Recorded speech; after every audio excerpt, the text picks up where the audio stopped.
Okay, so we're going to start here with our Unit 10, Day 3 notes. And this is the only part that's not specifically about right triangles, but they went ahead and put this in with this unit because this is a super easy idea. Basically what we're saying is the sum of the lengths of two sides of a triangle is greater than the third side. And the reason this works, if you think about it, if I had this side was 1, and this side of the triangle was 2, and this side was 4. So these two were not greater than this one. Would that make a triangle there? No, because these guys would not be long enough to match and meet up to make a triangle with this guy. Likewise, if I have this side is just 2, and this side is 2, and this side is 4, if I tried to fold those guys in to get them to touch, they would actually come all the way down and just be a straight line right here. So that wouldn't be enough. These two have to be greater than this side for it to form a triangle. So these are really easy to solve.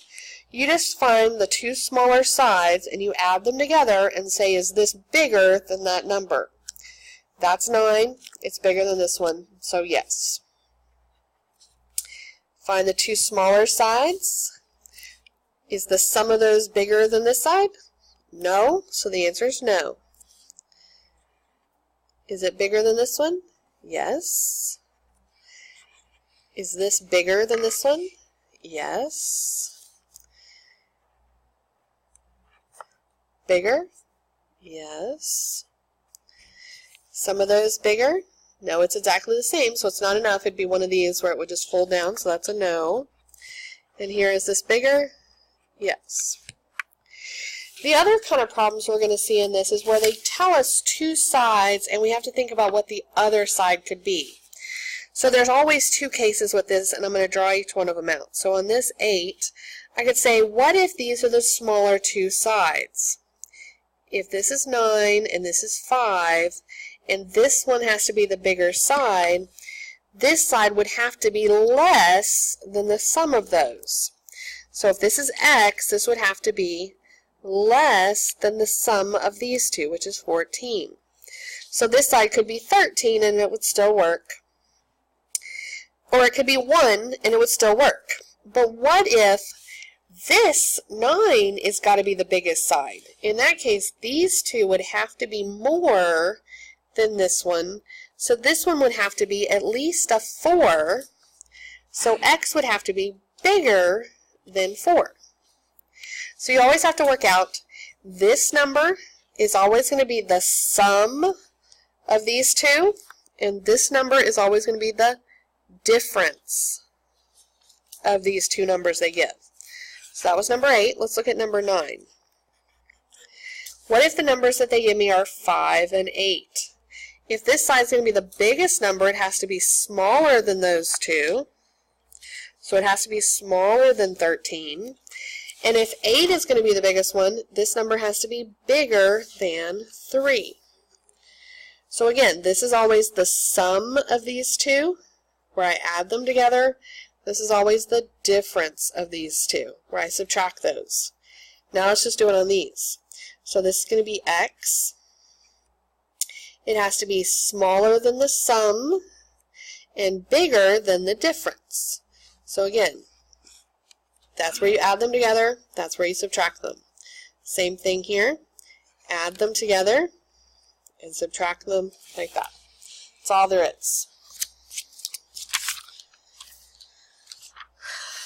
Alright, so the other side of this page, the notes page, is actually what goes with this part right here. And this is where we did our steps with our trig. So you got to get your calculator out, make sure your calculator's in degrees. And we're going to be doing these problems. First step is to label opposite, adjacent, and hypotenuse. This is opposite, and this is this is adjacent. Then you write the correct formula. Remember, here's our 3 formulas that we're looking at. Opposite over adjacent is tangent, so tangent of x is equal to 9 over 21. You have to divide that. 9 divided by 21. 9 divided by 21 is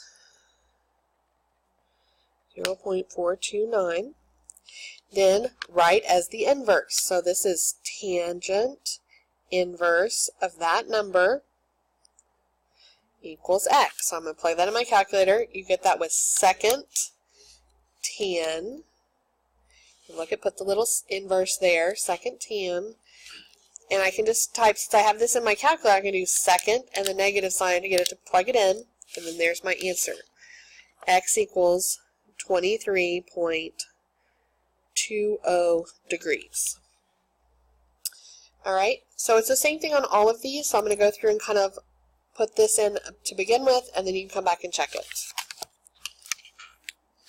Okay, so I labeled my picture with opposite and adjacent, and then I found my correct formula. Opposite over adjacent is tangent, and I wrote out tangent x equals 27 over 28. And then my steps here say to divide that, so I divided it on my calculator, and I wrote it down. Then my next step is write as the inverse. Remember, we take this number and we put it over there as the inverse. Then I do second tan, so my calculator says the inverse, and I can do second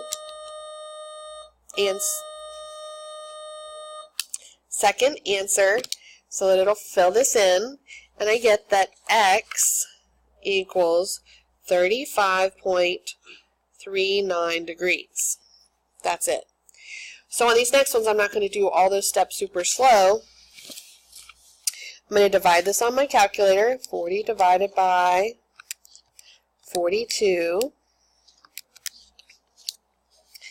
Then, that's what I get here. Then I'm going to write it as the inverse. And I'm going to second inverse of the answer.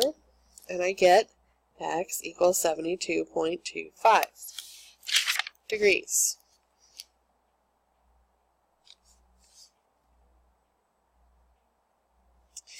Then, the next one, I labeled it as opposite and hypotenuse. Opposite over hypotenuse is sine. I've written it out, 12 over 24, opposite over hypotenuse. Put it in my calculator, 12 divided by 24. Then I have to write it as the inverse. Type it in, second sine. And there's the answer I got last time. And I get that that is 30 degrees. The next one, I'm going to type this into my calculator, 6 divided by 8, do the inverse of cosine, the answer that I just got, and I get that x equals 41.41 degrees. Okay, the next one, divide. I already labeled that this was the opposite and this is the hypotenuse, and I decided to do opposite over hypotenuse with sine. 14 divided by 50. Do the inverse.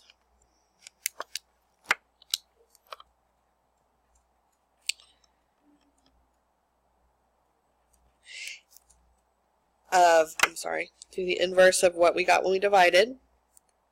And we get that the angle is 16.26 degrees. The next one, I labeled it. This is the adjacent and the hypotenuse. Adjacent over hypotenuse is cosine. So divide, 4 divided by 5. Write it as the inverse. Second cosine of the answer I just got. And we get x equals 36.87 degrees. Next one. I labeled opposite and hypotenuse. That's the sine. Write it as the inverse. Second sine. And I can actually go ahead and do it like this if I wanted to, with the divide in the middle like that. And I get x equals 24.04. I labeled adjacent and hypotenuse. So I'm going to divide that. 13 divided by 20. Second cosine, so I write the inverse of what I just got.